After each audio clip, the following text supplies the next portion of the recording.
Hello everyone, and today I'll be reading a Venti Listener by me. So let's get into it. Venti wasn't really the easiest person to please, and that's what you thought when you started being with an Archon in a relationship. After all, if you were him, you would find it difficult to be impressed or pleased with anything. That's not to say he's not a supportive partner, because he is. He's extremely kind and loving, but you understand it. Seeing things for centuries. And it gets hard to be impressed with what people do when you've likely seen things that were way more fascinating and having lived through multiple lifetimes. It was difficult to deal with, considering you couldn't just go up to anyone and ask them how to deal with your Archon boyfriend and how you're supposed to make him happy. It wasn't like it was a question to be asked. You felt like you were in this dilemma on your own. But little did you know that Venti was head over heels for you. And what that meant was that anything that you did, no matter how casual it may be in your eyes, DaVinci, it would be like the Renaissance.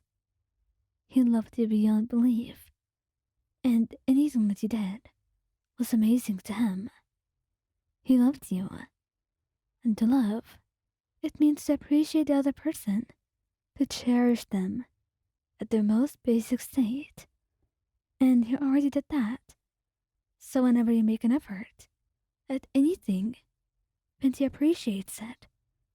He just may not be able to show it the best way, and you may not receive his emotions as something genuine.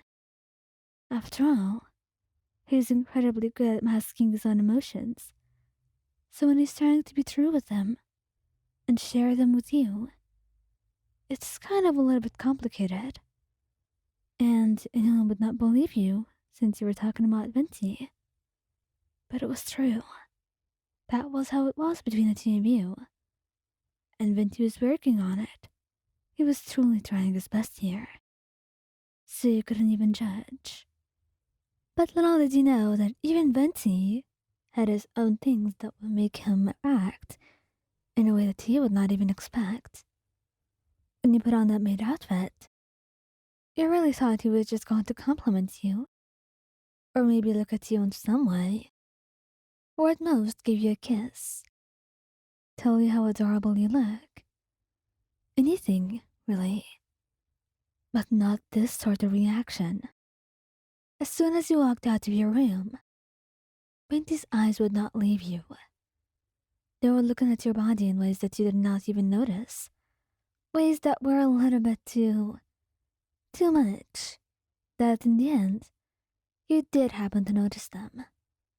After all, his eyes wouldn't leave your ass. It was tight, and quite short too, so it really didn't help.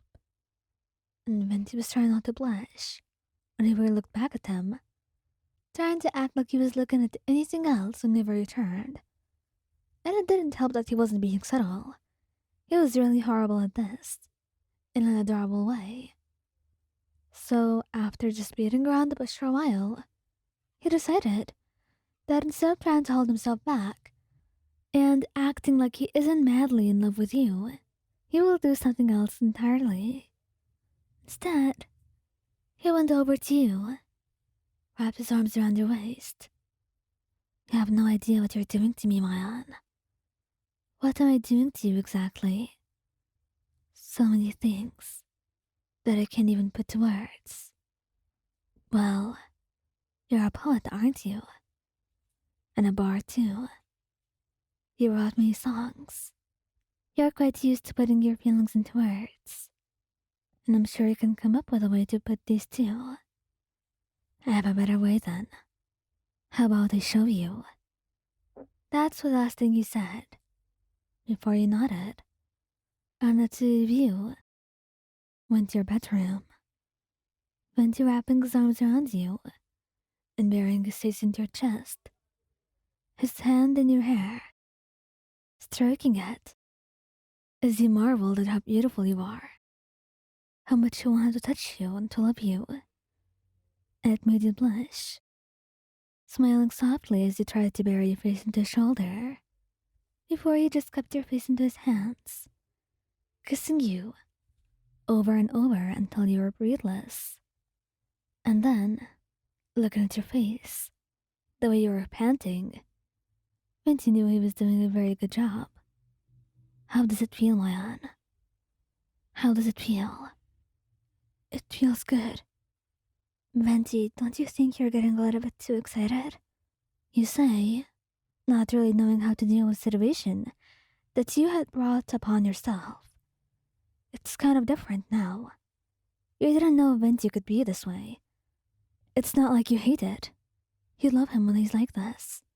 You want this, more than anything. But still, it's kind of different. Not that you want it to be any other way.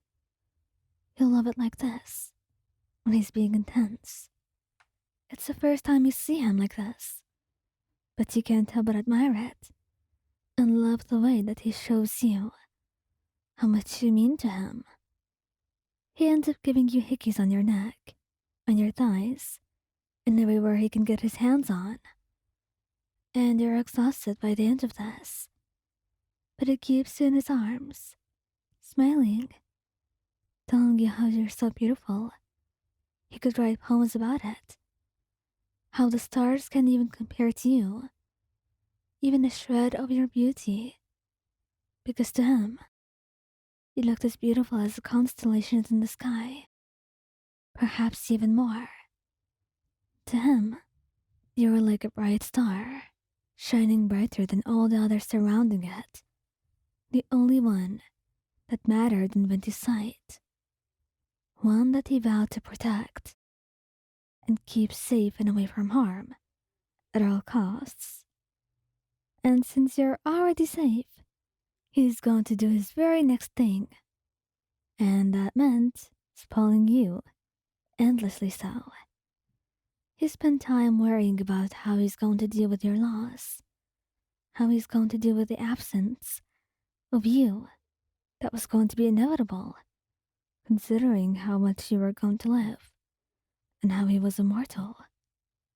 But he realized he was wasting his time, the time that can be brought back again, and the time that he should cherish and enjoy being by your side for as long as he could, no matter how short it may be.